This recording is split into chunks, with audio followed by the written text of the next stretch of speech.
सोचना हमारी सबसे बड़ी शक्ति है, लेकिन जब सोच उलझ जाए तो हर फैसला गलत लगने लगता है। थिंक स्ट्रेट, लेखक डेरियस फॉरोक्स की यह किताब सिखाती है कैसे क्लियर माइंड से सोचें, भ्रम और ओवर थिंकिंग से खुद को बचाएं। आइए शुरुआत करें इस पॉजिटिव सफर की, सिर्फ A2 ऑडियो बुक चैनल के साथ। Number 1, the power of your thoughts. आपके थॉट्स हर दिन आपकी रियलिटी को क्रिएट कर रहे हैं। ये सिर्फ आपके फीलिंग्स को नहीं, बल्कि आपके एक्शंस, डिसीजंस और अंत में आपकी सक्सेस या फेलियर को भी इन्फ्लुएंस करते हैं। आपका ब्रेन एक रीवायरिंग मशीन की तरह है, जो हमेशा आपके थॉट्स के हिसाब से खुद को शेप करता रहता है। अगर आप बार बार सोचते हैं, मैं अच्छा नहीं हूँ, मैं इस काम को नहीं कर सकता, तो आपका ब्रेन इस बिलीफ को और स्ट्रॉन्ग बनाता जाएगा, जिससे सक्सेस पाना मुश्किल हो जाएगा। लेकिन अगर आप अपने माइंड को ट्रेन करें कि मैं ये कर सकता हूँ, तो आपका ब्रेन सक्सेस के लिए नए पाथवेज बनाएगा। राइटर ने इस किताब में रियल लाइफ एग्जाम्पल से इन चीजों को समझाया है। एक इंसान ने कैंसर से लड़ाई सिर्फ इसलिए जीती क्योंकि उसने खुद को बीमारी से ज्यादा स्ट्रॉन्ग माना। वहीं एक और इंसान ने सिर्फ इस वजह से एक बड़ा बिजनेस खड़ा कर लिया क्योंकि उसने कभी खुद को हारने वाला ही नहीं माना। तो आज से अपने थॉट्स को बदलिए और अपनी रियलिटी को शेप कीजिए। आशा करता हूँ आपको ये वीडियो पसंद आ रहा होगा। अगर आपको पसंद आ रहा है तो फिर कमेंट सेक्शन में हम साथ जीतेंगे जरूर लिखें और चैनल को सब्सक्राइब जरूर करें, क्योंकि हर किताब हमें जीत की तरफ एक कदम आगे बढ़ने में मदद करता है और हमारा प्रयास यही है कि आप एक एक कदम अपनी जीत की तरफ आगे बढ़े। Number 2, break free from limiting beliefs. बहुत बार हमारे मन की गहराई में बसे कुछ थॉट्स हमें लाइफ में आगे बढ़ने से रोकते हैं। इन थॉट्स को लिमिटिंग बिलीव्स कहते हैं। लिमिटिंग बिलीव्स वो छुपी हुई बातें होती है जो आपके मन में धीरे धीरे गूंजती है। मैं इतना अच्छा नहीं हूँ, ये बहुत मुश्किल है, अगर मैं फेल हो गया तो। ये सारी बातें आपको रोक कर रखती है, आपको रिस्क लेने से डराती है और आपकी असली काबिलियत को छुपा देती है। पहली बात कि कैसे पहचाने कि आपके अंदर ये लिमिटिंग बिलीव्स है या नहीं। इसके लिए आप खुद से कुछ सवाल पूछ सकते हैं। क्या आप चैलेंजेस लेने से बचते हैं क्योंकि आपको फेलियर का डर है? क्या आप अपनी अचीवमेंट्स को खुद ही कम आंकते हैं? क्या आप दूसरों से अपनी कंपैरिजन करके खुद को नाकामयाब महसूस करते हैं? इसमें से किसी भी सवाल का जवाब हाँ है तो फिर आपको अपने लिमिटिंग बिलीव्स को तोड़ना होगा। अब इसके लिए आप कुछ छोटे छोटे स्टेप्स ट्राई कर सकते हैं। अपने नेगेटिव थॉट्स को क्वेश्चन करें और जानने की कोशिश करें कि क्या इसके पीछे कोई सच में ठोस रीजन है। मैं नहीं कर सकता को बदल कर कहिए मैं कर सकता हूँ, क्योंकि आपके वर्ड्स ही आपकी रियलिटी बनाते हैं। छोटे छोटे स्टेप्स से शुरुआत करें। छोटी जीत आपका कॉन्फिडेंस बढ़ाएगी और साबित करेगी कि आप अपने डर से ज्यादा मजबूत हैं। दोस्तों, हमारा प्रयास यही है कि कम समय में ही आपको इस किताब के बेहतरीन बातों को बता सके, ताकि आप लाइफ के हर पहलू में आगे रह सके। लेकिन अगर आप खुद से इस किताब को पढ़ना चाहते हैं तो फिर स्क्रीन में दिखाए गए लिंक से इस किताब को खरीद सकते हैं। Number 3, the power of neuroplasticity. इस किताब में बताया गया है कि हमारा दिमाग कोई फिक्स्ड मशीन नहीं है, बल्कि ये हमारे थॉट्स और एक्सपीरियंसेस के हिसाब से खुद को अपडेट करता रहता है। इसे ही न्यूरोप्लास्टिसिटी कहते हैं। राइटर न्यूरोप्लास्टिसिटी को बढ़ाने के कुछ असरदार टिप्स बताते हैं। Learn new skills.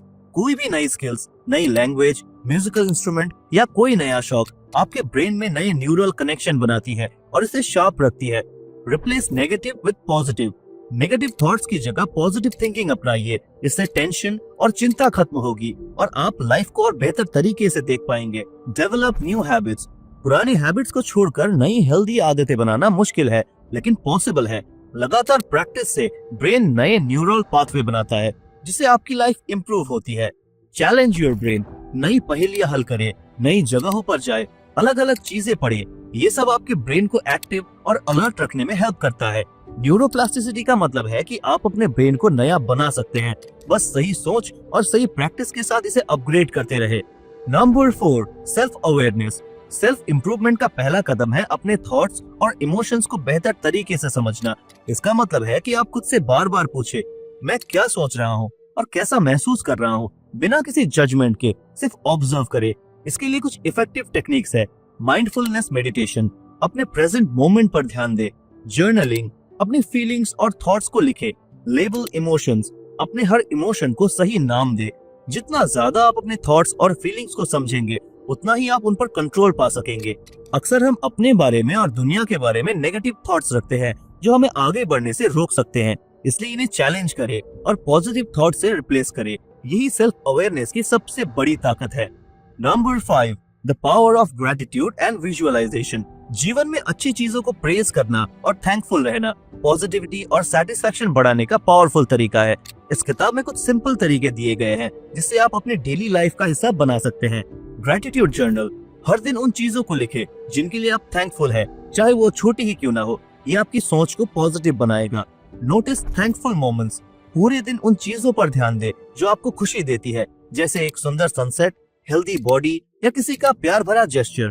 Thank others, जब कोई आपके लिए कुछ अच्छा करे तो सच्चे दिल से थैंक यू कहे। ये आपके रिश्तों को मजबूत बनाएगा। इस किताब में राइटर विजुअलाइजेशन के कुछ तरीके बताते हैं।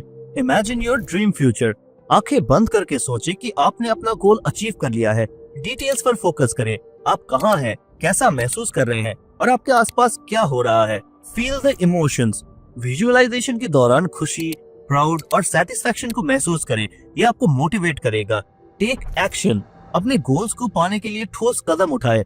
विजुअलाइजेशन से मिले गाइडेंस को यूज करके स्ट्रेटेजी बनाए और उस पर काम करे। Number 6, building relationship. Darius forex ने थिंक स्ट्रेट में एक बहुत ही सिंपल बात बताई है। अगर हमारा दिमाग क्लियर तरीके से सोचता है तो हमारी लाइफ भी बेहतर होती है। और जब बात रिलेशनशिप्स की आती है, चाहे वो पर्सनल हो या प्रोफेशनल, तो क्लियर थिंकिंग हमारा सबसे बड़ा हथियार बन सकता है। सोचिए, आपने अपने क्लोज फ्रेंड को मैसेज किया लेकिन घंटों तक कोई रिप्लाई ही नहीं आया।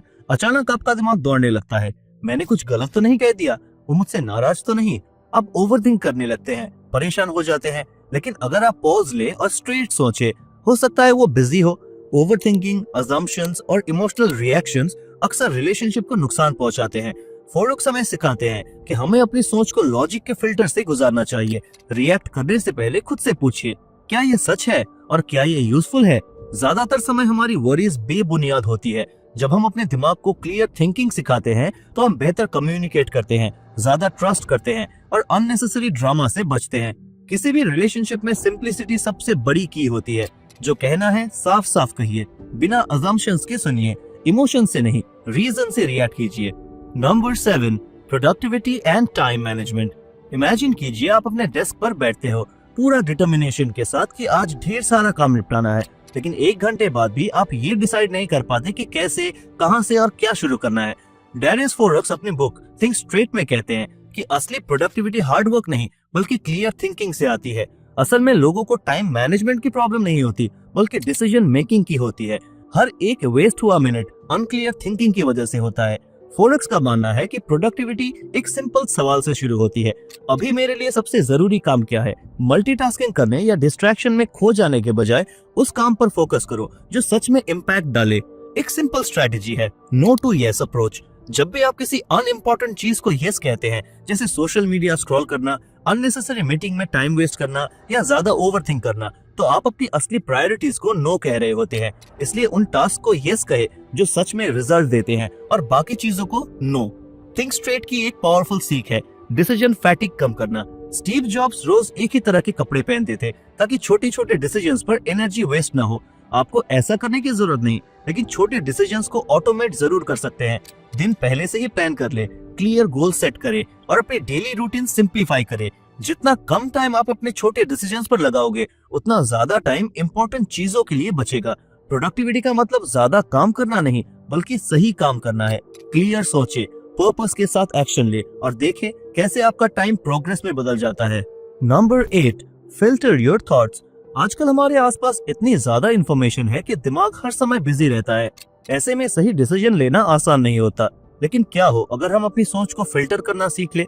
हमारा दिमाग थिंकिंग को आसान बनाने के लिए शॉर्टकट्स का इस्तेमाल करता है और फिर ये शॉर्टकट्स हमारी पास्ट एक्सपीरियंसेस से आते हैं। लेकिन अगर हम इन पर जरूरत से ज्यादा डिपेंड करें तो गलत फैसले ले सकते हैं। इसलिए जरूरी है कि हम अपनी थिंकिंग को सही तरीके से फिल्टर करें।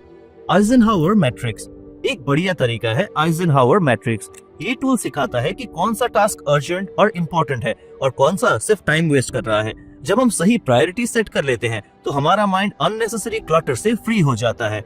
ओकहैम्स रेजर एक और पावरफुल प्रिंसिपल है। ओकहैम्स रेजर ये कहता है कि सबसे सिंपल सोल्यूशन ही बेस्ट सोल्यूशन होता है। जब हम चीजों को सिंपल रखते हैं तो हम बेहतर डिसीजंस ले पाते हैं और सही एक्शंस पर फोकस कर पाते हैं।